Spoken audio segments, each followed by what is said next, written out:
Hey everybody, welcome to Router Photography, where I go over, gear used for photo shoots, video shoots, and also check out my stop motion animation. So today I just wanted to show you real quick a simple, small video shoot that I'm doing on location in a courtroom.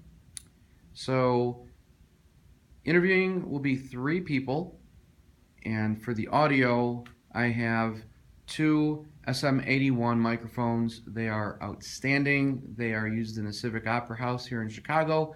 They pick up everything. A lot of great bass response without being muddy. Very nice bronzy mid-range. And the high end is not sharp. It doesn't hurt your ears. These microphones are awesome. A little pricey, but totally worth it. So those are XLR connections that require phantom power. They do not take batteries. Phantom power is what it says, it's phantom power.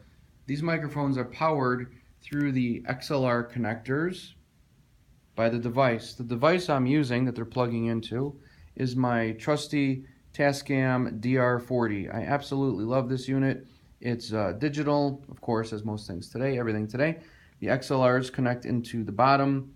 You also have the option to record to these microphones up top that are outstanding. You can record these mics and the bottom mics at the same time. It's also got 4-track recording capabilities. I'm not using these.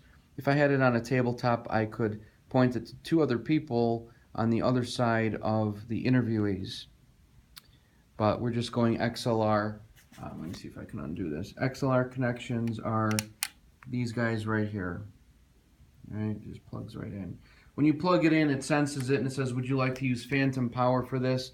You say yes.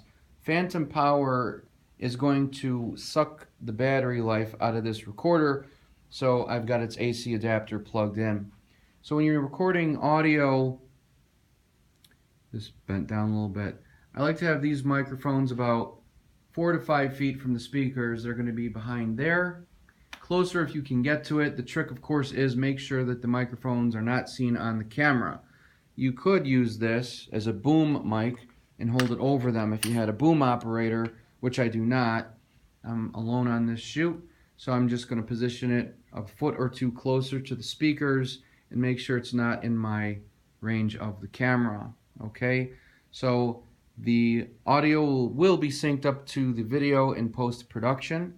For the video, I'm using the Panasonic GX85. Awesome camera. I love it. And it's got the stock lens on it, which is a 12 to 32 millimeter, which in full frame cameras, that equates to a 24 to 36 millimeter. These cameras are basically a 12 millimeter would be a 24 millimeter. I love this camera. It does a great job. So this is going to be picking up my video. I'm filming in HD 1080 60i. The audio off this camera, especially in this room, how silent it is. It's pretty silent. It'll pick up the speakers really well. It's got a tiny microphone in the front of the camera, but I prefer these guys because they are going to act as shotgun mics, picking up anything directly from ahead. Of course, you'll get some audio from behind them, but really not much at all. So that's really it. For lighting, the room is actually pretty good, but this wood is darker. So what I'm doing is using an LED light. Okay, you can adjust the level of the lighting and the coloration of the light. I know it's kind of blinding. All right, you can turn it up and down. Okay.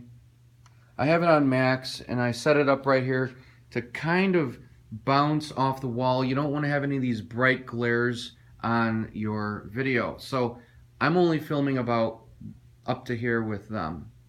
So from their waist up to the top of their head, a few inches above the top of their head, this won't be seen. I wanted to bounce the light off the ceiling, but the LED's not that strong. Bouncing the light means you shine it on a white source and it bounces down onto them, or you could use anything white that's reflective, like a dry erase board, anything in the room. There was a dry erase board in here, but it was taken. So shooting this right now as an iPhone for the video. The room looks better on the GX85 than it does on this iPhone. When you're filming people, they tend to complain about the light being in their eyes, and this is kind of bright. Ideally, I want to mount it on top of the GX85. I'm used to it. You know, you get used to it. You look away from it, you point it up a little bit. These guys have not been on video before, so they're not used to bright lights being shined in their face. This works well. I set the ISO on the GX85 to 800, the aperture about 5, and the shutter is about 60, 1/60th, and that gives me a good picture with very little to no grain. So that's it. I just wanted to show you what my basic setup is. Ideally, I would like to have another LED on the other side because you don't want shadows on their face, but it does look good how it is for this last minute impromptu video shoot. Ideally, I'd like to have 2 500-watt halogens off to the side at 45-degree angles pointed down on them.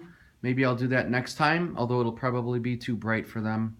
But that's what I would do, and probably bounce a third one off the ceiling, ideally. But again, with this Panasonic GX85 and this little bit of light to get rid of shadows on the faces, it turned out really well. Thanks for watching, guys. Subscribe if you haven't already. I'm going to upload videos as much as I can. And check out, like I said, the stop motion animation and my photography. This channel is going to be about doing and how I get the shots, but there's so many channels out there on YouTube doing that. So most of my videos are going to be actually the end products, showcasing my art and sometimes how I got that effect. But I pretty much just want to share everything I do with you and not talk about gear so much. Way too many people, in my opinion, talk about the gear and we don't actually see the art that they shoot with the gear. So that's what I'm going to do. All right, a lot of stop motion videos coming as I get time. And talk to you soon. Have a great time. Be creative and shoot some stuff. Be an artist.